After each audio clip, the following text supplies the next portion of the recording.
ගයාවේ ඉන්දියාවේ ගයාවේ වාසය කළා එක දාසියක්. මේ දාසිය හරියට ඒ ගෙදරින් ගුටි කනවා. එතකොට මේ ගෙදර නෝනා මේ දාසියට පහර දෙන්න ලේසි ක්‍රමයක් හොයාගත්තා. ඒ තමයි ලණු කෑල්ලක් මාළේ වගේ ගැට ගහලා දාසියගේ බෙල්ලේ දැම්මා. දාලා කිව්වා උඹ මේක අස් කරන්නේ නැහැ කියලා. ඒ ලණුවට කියන්නේ රජ්ජු කියලා. ලණු මාලෙට කියනවා රජ්ජු මාලා. ඉතින් මේ තරුණ දාසිය හරියට දුක් විඳා.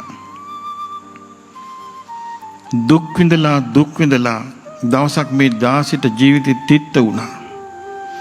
හිතාගත්තා මං අද බෙල්ල වෙල දා ගන්නවා කියලා ලණු කෑල්ලක් අරන් කලේ ඇතුලේ උබාගෙන වතුර ගේන්න යන විදියට ගෙදරින් පිටත් වුණා. පිටත් වෙලා කැලේ ගියා. කැලේ ගිහිල්ලා ගහක අත්තක මේ ගැට ගැහුවා. ගැට ගහලා තොණ්ඩුව හදලා එල්ලෙන්න ලෑස්ති වෙද්දි රජ්ජු මාලා කියලා කතා කළා. කවුද අපි සරණ ගිය ලොවට මහා අනුකම්පා ඇති අපේ බුදුරජාණන් වහන්සේ. ඊට පස්සේ රජ්ජුමාලා එතනින් බුදුරජාණන් වහන්සේලා ළඟට ගිහිල්ලා වන්දනා කරලා අඬන්න පටන් ගත්තා. ඒ වෙලාවේ බුදුරජාණන් වහන්සේ කලේ කාන්තා අයිතිවාසිකම් තියෙන තැනකට යොමු කිරීම නෙවෙයි. බුදුරජාණන් වහන්සේ කලේ සසරේ ස්වභාවය ඈට කියා දුන්නා. ඈට කියා දුන්නා මේ ඇස කන නාසය දිවකය මනස අපි උපදින්නේ කොහොමද කියලා.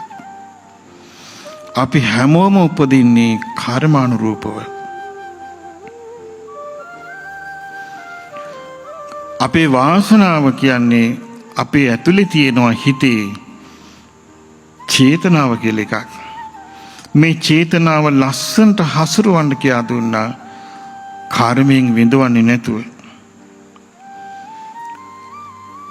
රජ්ජුමාලාට අවබෝධ වුණා සෑම දෙයක්ම අනිත්‍යයි කියලා. සෑම දෙයක්ම හේතුඵල ධමයක් කියලා. මේකේ කර්මානුරූප බලපෑමක් තියෙනවා කියලා. මාර්ගඵල ලැබුවා. ඊට පස්සේ ආ ගියා ගෙදර. ආය අර දාසි වැඩටම ගියා. හැබැයි වෙනද වගේ මෝන පොලුටු කරගෙන නැහැ. සිනාමුසු මෝනින් ඉන්නවා. හැම වැඩක්ම කරනවා. ගුටි කන දෙයක් කරන්නේ නැහැ. නෝන ඇහුවා රජ්ජුමාලා උඹ වෙනස්. උඹ ලොකු සතුටකින් ඉන්නවා. උඹට මොකද්ද මේ වුනේ කියලා. කිව්වා නෝනා මම මෙන්න මෙහෙම මැරෙන්න ගියේ. මට මගේ ශාස්ත්‍රුන් වහන්සේ හම්බ වුණා. මට උන්වහන්සේ ජීවිතය ගැන කියලා දුන්නා. දැන් මං දන්නවා මං ඉපදුනා නම් මට මේ ලැබෙන රටාවෙන් යන්න ඕනේ. හැබැයි මට ජීවිතයේ අවබෝධයත් එක්ක මේක ප්‍රශ්නයක් නෙමෙයි කියලා. කොටි මේ නෝනටත් උණු වුණා ධර්මය අහන්න. අන්තිමට රජ්ජුමාලා දාසකමෙන් නිදහස් වුණා. හරි පුදුමයි බුද්ධ කාලේ රටාව. ඒ වගේ රටාවක් නැවත ලෝකේ පහළ වෙන්නේ මෛත්‍රී බුද්ධ ශාසනයේ පමණයි. ඒ යුගයේ අවසන් වුණා. ඉතින් බලන්නේ සැපේට ආහාරයේ අවබෝධයෙන්ම බුදුරජාණන් වහන්සේ සරණ යාම.